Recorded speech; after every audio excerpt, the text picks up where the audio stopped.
팁을 알려드릴게요. 아실 많이 보잖아요. 네. 아실에서 여러 아파트 가격 비교 탭이 있는데 내가 있는 지역 꼭 관심단지의 현재 상을 보기 위해서 봐요. 그러면 기울기가 최상급지는 막 이렇게 가거든요. 근데 그보다 하급지는 약간 기울기가 낮춰져요. 네. 그보다 하급지도 더 낮춰져요. 그리고 매매 상승 시기도 쭉 한두 달씩 뒤로 밀려요. 그런 데가 서울에서도 보면 외곽지, 또 은평구에서도 2000년도 초반에 지어진 뭐 서대문구 쪽도 그렇고 그런 데가 좀 많거든요. 그러니까 관악구, 금천구도 많고 결국 투자도 같이 본다고 하면 비싼 걸 살 필요는 없잖아요. 아예 잠잠하게 있는 것을 사는 게 낫다.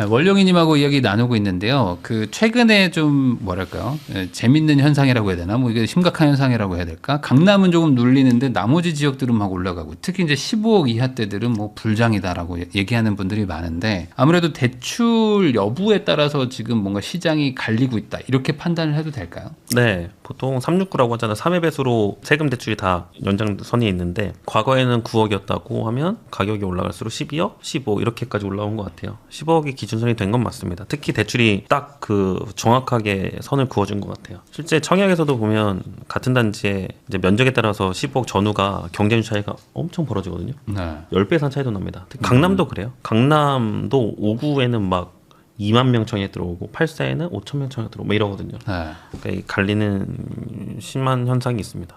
아무래도 이게 청약에서도 그렇게 경쟁률 차이가 크게 난다는 거는 그 몇 억이 모자라서 집을 못 사는 분들도 엄청 많다는 거잖아요. 그렇죠. 그러니까 대출 규제가 효과는 있는 건 맞죠. 네. 정확하게 많이 있습니다. 네. 근데 이게 대출 규제 문제는 뭐냐면 결국에 이분들이 이거를 대출 규제를 그냥 계속 기다리는 게 아니고 또 돈을 모아요. 그러니까 1년이나 2년 지나면 그 대출이 아니라 그냥 현금을 또 쌓아놓고 또 사러 온단 말이에요. 그러니까 이게 시간을 지연시키는 거지 이게 수요를 아예 소멸시키는 거냐. 여기에선 좀 이견이 있는데 어떻게 보십니까? 생각 안 해본 문제네요. 네. 근데 그러면 왜냐면 연봉 있는 분들이 또 한 7천, 8천 또 모아. 그래가지고 네. 또 한 2년 동안 한 8천 모아가지고 이제 집 사러 옵니다. 이걸 또 하잖아요, 계속. 근데 아파트 네. 값이 상승기에는 그 모은 돈보다 더 많이 오르기 때문에 네. 뭐 매수를 포기하시거나 아니면 대출 규제를 더 빡세게 들어갈 수도 있다는 생각이 드네요. 예를 들어 15억 이하는 6억인데 15억 이하를 4억이나 뭐 이런 식으로 구간별 다시 자를 수도 있다고 네. 생각이 드네요.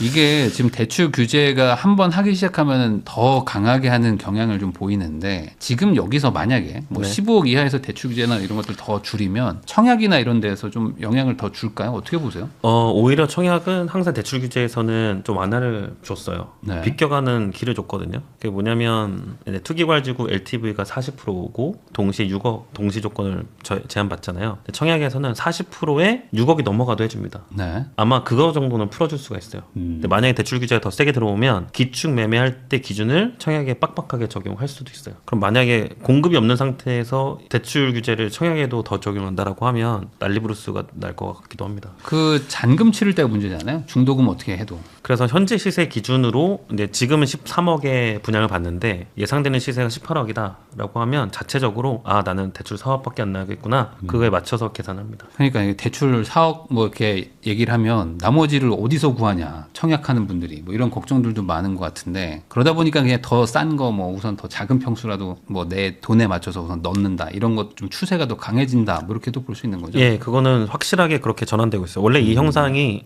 강남권에 있었거든요. 근데 비강남권에도 확대되고 있습니다.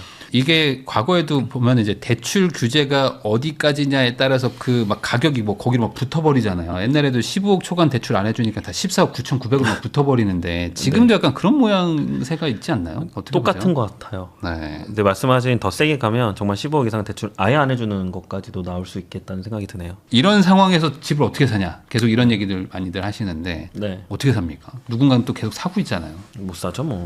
네, 포기해야죠. 포기해요? 네. 아니, 그럼에도 집을 사고 싶다라고 하면 우리가 뭐 10억, 20억, 30억 넘는 아파트만 주로 이슈가 되다 보니까 그런데 네. 사실 역 3억 아파트도 수도권에 많다 보니까 근데 결국 그냥 이때는 부동산을 투자해서 돈을 많이 번다의 개념보다도 그냥 본업에 충실하고 주거 안정을 꾀한다 그 정도로 좀 마음을 고치는 게 좋지 않을까. 너무 비관적이신 것 같은데. 왜냐면 항상 망할 수 있다. 안 그래도 제가 아들이 축구를 하고 있는데 네. 다음 주에 강릉에 가요. 네. 또 마침 분양을 하는 게 있어서 전용 84 분양가를 보니까 5억 5천 정도 하더라고요. 내가 만약에 망하면 강릉 가서 신축을 못 살 수도 있겠는데 그 옆에 아파트 24평 보니까 1억 5천이더라고요. 네. 망해도 그냥 저런 지방 가면서 사는 되겠구나. 항상 그런 생각을 하면서 삽니다. 아니 그거는 이제 본인 생각이고 무주택자분들 어떻게 해야 되는지도 좀 알려주세요. 그러니까 방금 말씀하신 것처럼 싼 아파트도 많잖아요. 사실 많거든요. 저기 뭐 고향 쪽으로 가거나 하면 뭐 엄청 싸지. 뭐 3, 4억도 있고 김포 가도 막 3, 4억짜리도 많잖아요. 네. 30평대인데. 아 그러면 팁을 알려드릴게요. 네. 아실 많이 보잖아요. 네. 아실에서 여러 아파트 가격 비교 탭이 있는데 제가 자주 보는 이유가 내 상황, 내가 있는 지역 꼭 관심단지의 현재 상황을 보기 위해서 봐요. 네. 그러면 기울기가 최상급지는 막 이렇게 가거든요. 근데 그보다 하급지는 약간 기울기가 낮춰져요. 네. 그보다 하급지도 더 낮춰져요. 그리고 매매 상승 시기도 쭉 한두 달씩 뒤로 밀려요. 그러면 현재 신축 기준으로 12억 정도의 동네들은 정고점 수준이거든요. 서울에서는. 근데 20억, 30억짜리는 정고점을 아득히 넘어서 20, 30% 추월해버렸어요. 네. 그러면 그 기울기 그래프만 봐도 우상향 그래프가 아니라 전고점 21년 대비해서 아직 고점 안 온 데 있잖아요. 항상 그런 데를 보면 싸요. 그러니까 그런 데가 서울에서도 보면 외곽지, 또 은평구에서도 2000년도 초반에 지어진 뭐 서대문구 쪽도 그렇고 그런 데가 좀 많거든요. 그러니까 관악구, 금천구도 많고, 지방 가면 더 많고, 수도권 외곽 가면 더 많고. 근데 그렇게 결국 내 집 마련과 투자를 동시성을 가지고 접근을 하는데 투자도 같이 본다고 하면 비싼 걸 살 필요는 없잖아요. 네. 네, 아예 잠잠하게 있는 것을 사는 게 낫다. 근데 그걸 살 때는 공급을 같이 보는 게 좋을 것 같아요. 공급이 많은 지역은 상승 여력이 아무래도 더딜 수 있으니까 공급이 적으면서도 입주장에 사면 무조건 싸거든요. 예를 들어서 이거 단지 오픈해도 되는 거죠. 네.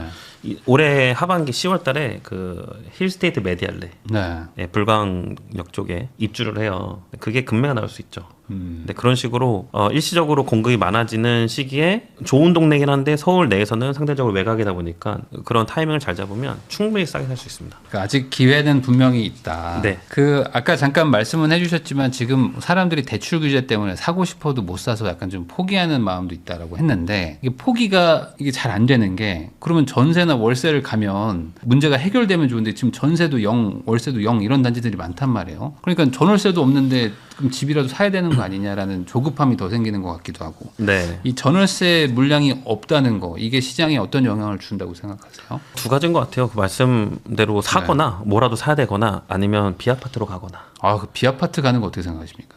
저는 비아파트로 시작해서 초반에는 아무런 느낌이 없습니다. 네, 거기부터 시작하는 거죠. 일단 주거 비용을 최소로 했잖아요. 그러니까 본업에 집중해서 나중에 자산 이동을 이제 부동산으로 에세 파킹한다. 그때 시기까지 정말 빡세게 살아야죠. 근데 지금 같이 막 이렇게 상승세가 시작되면은 뭔가 그 끝도 없이 올라갈 것 같기 때문에 내가 뭔가 전세나 월세를 살면서 그냥 본업을 한다는 게 되게 뒤처진다는 느낌을 받거든요. 네. 그럼에도 불구하고 지금 그냥 돈이 뭐 상대적으로 없다면은 그렇게 그냥 해야 될까요? 네, 또는 하이리스크 하이리턴이잖아요. 네. 초기 재개발. 작년인가 이 역삼동 이 일대에도 네.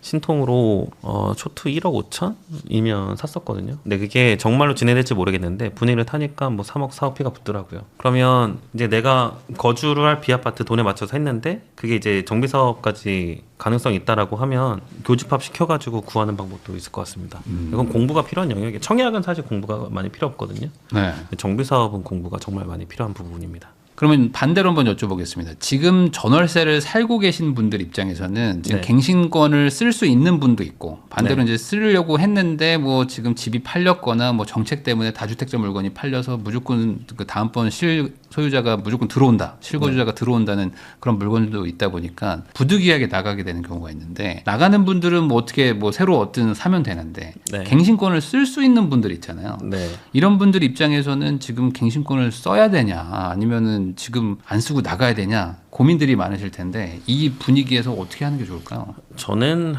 내 집 마련할 생각 있으면 그냥 쓰지 말고 빨리 살아의 주의입니다. 이유도 좀 설명해 주신다면요.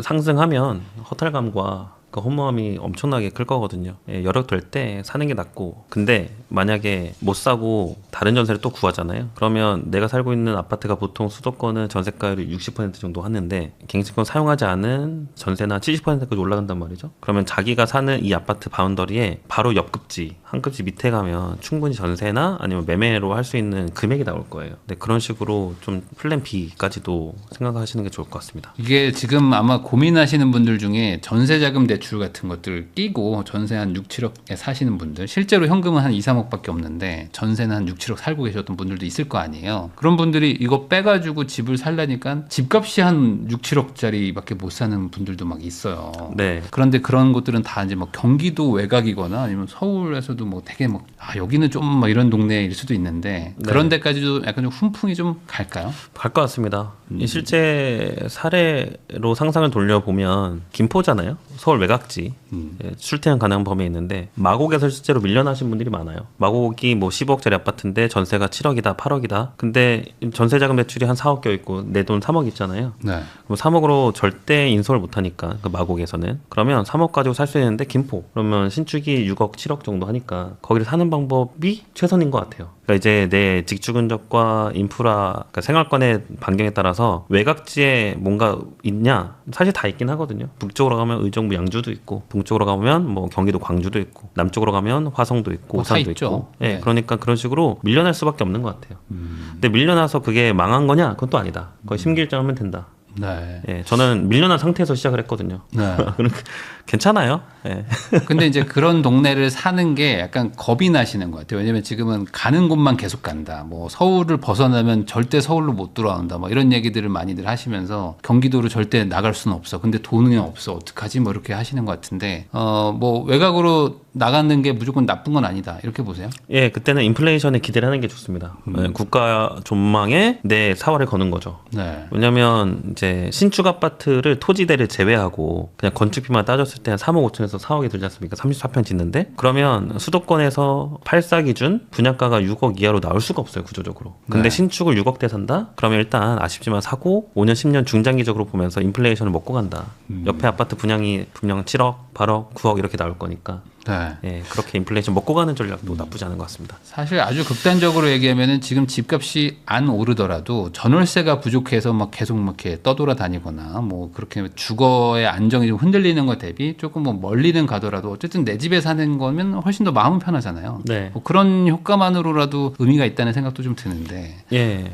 그리고 뭐 상급지만 오른 건 아니고 결국 평균의 획이고 만약 비규제 지역에 어쩌다가 한 자리 마련했는데 또 살다 보면 한 달 1년에 뭐 2, 3천씩 뭐 3, 4년 모으면 거의 1억 가까운 돈을 모을 수 있잖아요. 그때는 또 다주택자 규제를 전국으로 확대하진 않을 거니까 비규제 지역 갭투도 하나 해도 되지 않나. 근데 이제 그렇게 얘기하면 너무 난이도가 높아져요 이제. 그러니까 뭔가 일반적인 사람이 그냥 한 채 하는 거는 뭐 어떻게 하겠는데 막 이거를 저쪽 갔다가 쪼개가지고 돈 모아서 뭐 갭투하고 뭐 이러면은 물론 성공하면 다행인데 다 타이밍도 맞춰야 되고 거기다 또 임대차 3법도 있으니까 계약갱신권 쓴다 그러면 또 못 팔면 어떡해요. 그러니까 이런 난이도가 너무 어려우니까 이걸 추천할 만 할까요? 아니 합니다. 어쩔 수 없죠. 돈에 맞춰가야 되니까. 이 저희가 바이집이나 이제 그 단지픽 같은 거 할 네. 때도 말씀드려도 되겠죠. 6억 네네. 이하짜리 컨셉도 많이 말씀드리잖아요. 그럼 저는 신축을 좋아해서 신축 위주로 보니까 6억 이하의 서울 출퇴근 가능한 게 어딨냐? 지역으로 다 있죠. 김포 당연히 다 골드라인 근처에도 있고 인천 검단 신도시에도 있습니다. 저 아라역이나 호수공원역 한 500m 바깥 범위에도 6억대가 충분히 많이 있고요. 그다음 의정부도 많고 양주는 당연히 뭐 4억대, 5억대 많고 그러니까 이게 찾아보면 다 있으니까 근데 거기에 움직임이 없잖아요. 있습니다. 그 북쪽은 지금 그래도 이 정도 올랐다고 말하기 좀 뭐하잖아요. 가성비로 따지는 거죠. 의정부역 더샵 네. 링크시티라고 분양을 7억에 한 게 있는데 피가 1억이 붙어가지고 8억이 됐습니다. 네. 그러면 계약금 7천, 피 1억 세전으로 뭐 그 정도면 또 괜찮은 거니까. 그 아까 잠깐 말씀해 주셨는데 이제 신축 위주로 보는 게 맞을까요? 돈이 적을수록. 예, 보다가 신축은 근데 24평밖에 안 돼요. 근데 우리 가족은 5인 가족인데 어떡하지? 그러면 연식을 10년, 20년 더 길게 보고 평수를 높이는 방법. 그렇게 봐야 될 것 같습니다. 근데 이제 약간 좀 지금은 약 재건축으로 확실히 하든지 아니면 신축이든지 뭐 이런 것들만 보시고 이제 중간 연식들에 대해서는 조금 관심도가 좀 떨어지는 경향도 있는데 네. 그 재개발 재건축 뭐 어차피 안 되는 그 연식들 15년 20년 된 것들도 좋을까요? 네, 네. 좀 이유를 얘기를 해주세요. 결국 부동산은 커플링이 굉장히 심해요. 네. 그러니까 커플링이라는 용어는 주식에서 나오는 걸로 알고 있는데 이제 같은 이제 A가 오르면 B도 오른다는데 그 커플링 현상이 부동산은 굉장히 더 쫀쫀하게 이어집니다. 네. 결국 A단지 보다가 돈이 없으면 B단지로 가거든요. 네. 그러니까 이게 지역 내에서의 등급 차이의 가격이 충분히 형성돼 있고 그 연식에서도 다 반영이 되고요. 이게 지역도 반영이 돼요. 그러니까 강남을 동심원으로 외곽을 그리다 보면 저기 의정부가 8억인데 동탄도 8억이에요. 걔를 이제 가격 흐름을 동일하게 찍어보면 똑같습니다. 그러니까 커플링이 심하다 보니 뭐 15년, 20년 된 아파트만 안 오를 수가 없어요. 네. 신축이 올라가면 무조건 따라 올라가야 돼 있고 떨어지면 같이 떨어지겠고.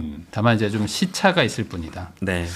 그리고 그, 중요한 건 평형 간의 이 불균형도 발생을 가끔 하거든요. 제가 홍제동에 2000년 입주, 그러니까 27년 차가 된 아파트죠. 거기 34평 가격하고 25평 가격이 동일하더라고요. 실거래가가. 네. 그러니까 이때는 뭘 사는 게 낫냐? 34평 사는 게 낫잖아요. 근데 34평 가격하고 42평 가격이 7천만 원밖에 차이가 안 나요. 일시적으로 이 균형이 틀어진 거거든요. 근데 평균 회계로 가면 42평도 올라가니까 같은 단지 내 평형 간에도 불균형을 찾아서 보면 충분히 기회는 많이 있습니다. 그럼 말 나온 김에 네.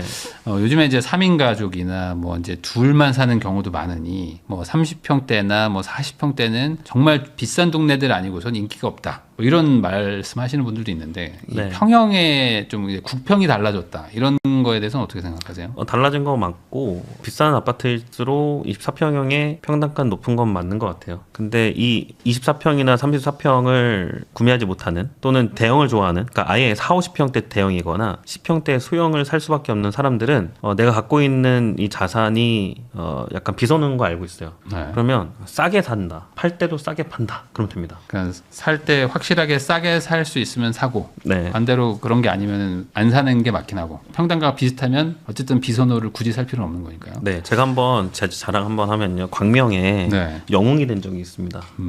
2022년도, 2023년도 왜 그 광명 1구역, 뭐 2구역 이렇게 분양할 때, 네. 그 철산 뭐 자이 헤리티지 이런 것도 분양할 때 10평대 가자, 3구 가자. 근데 왜냐하면 그 조합원들이나 일반 분양자들도 소형 평형에 대한 그 비선호가 굉장히 뚜렷하기 때문에 그렇죠. 평당가가 어마어마하게 차이가 납니다. 34평 평당가가 3천만 원을 분양했다고 하면 17평은 그냥 2,400 이런 식으로요. 네. 근데 저는 이제 그게 평균적으로 시계를 길게 보면 결국 절반 가격을 따라간다는 걸 알고 있으니까 이렇게 틀어졌어 갖고 있으면 가성비는 17평이 더 좋아해서 실제로 4억 5천에 분양 받았는데 피가 막 2억씩 붙고 현재도 그렇습니다. 그러니까 결국에 이제 전략적으로 평균 회기의 힘을 좀 믿어야 된다. 네. 지역도 그렇고 평형도 그렇고 뭐 평단가도 그렇고. 네, 믿고 있고 그렇게 저도 매매하고 있습니다. 네. 이게 결국에 이제 참을성이 좀 있어야 되는 것 같아요. 그러니까 우리 동네가 전혀 반응이 없어요라고 얘기를 하던 분들도 한 6개월 지나면 저희 동네 막 올라가고 있어요라고 하거든요. 근데 이제 그 시차를 못 참으면 네. 항상 이제 우리 동네 안 올랐을 때 팔아서 다 오른 동네 사러 가잖아요. 네, 그럼 팔고 나면 우리 집 올라가고. 맞아요. 그 실제 작년 하반기에 죽전 네. 동성 1차 아파트 유명 단지 있잖아요. 네. 거기에 회원분이 고점을 잡았대요. 21년도에. 근데 언제 돌파해요? 그럼 제가 하반기 봅시다 그랬거든요. 근데 이미 돌파해가지고 한 1억 5천 정도 차익이 더 났더라고요. 네.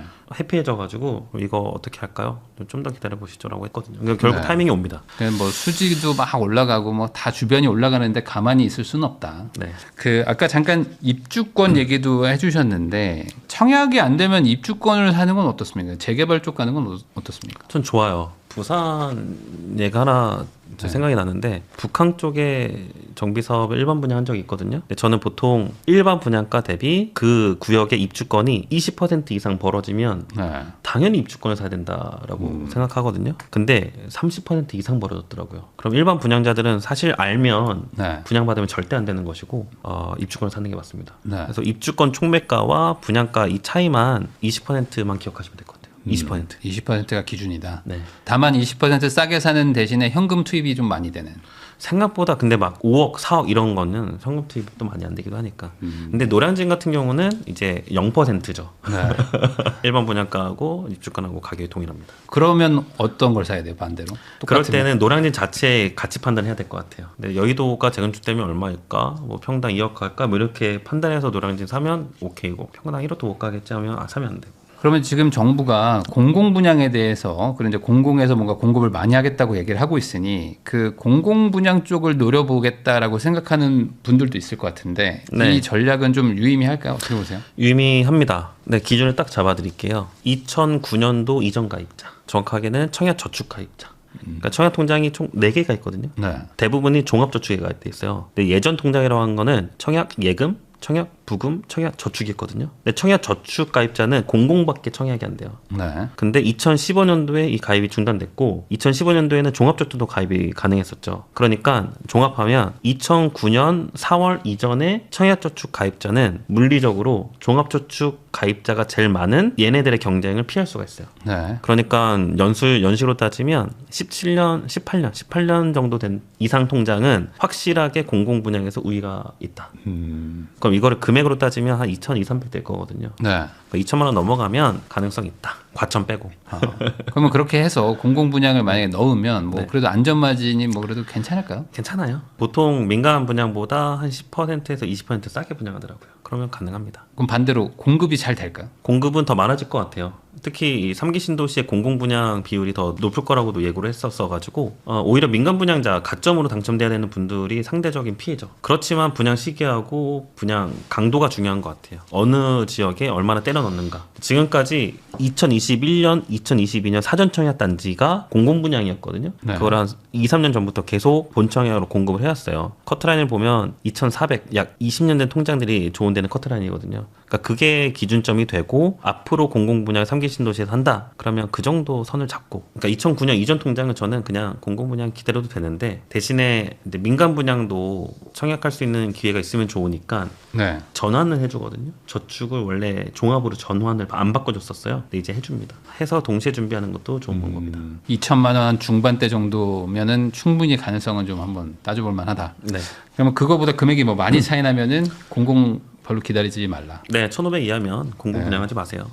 그냥 뭐 살아. 지금까지 원룡이님 모시고 부동산 시장의 어떤 전망과 그리고 지금 청약 시장 그리고 차라리 뭐 입주권이라든지 다른 대안들도 있기 때문에 좀 전방위적으로 공부도 해서 접근하라. 그리고 상황이 심각하기 때문에 가능한 한 살 수 있으면 좀 사는 방향으로 얘기를 좀 해주신 것 같은데 요 내용들 참고하셔가지고 좋은 선택들 하시길 바라면서 저도 인사 나누도록 하겠습니다. 오늘 나와주셔서 감사드립니다. 고맙습니다.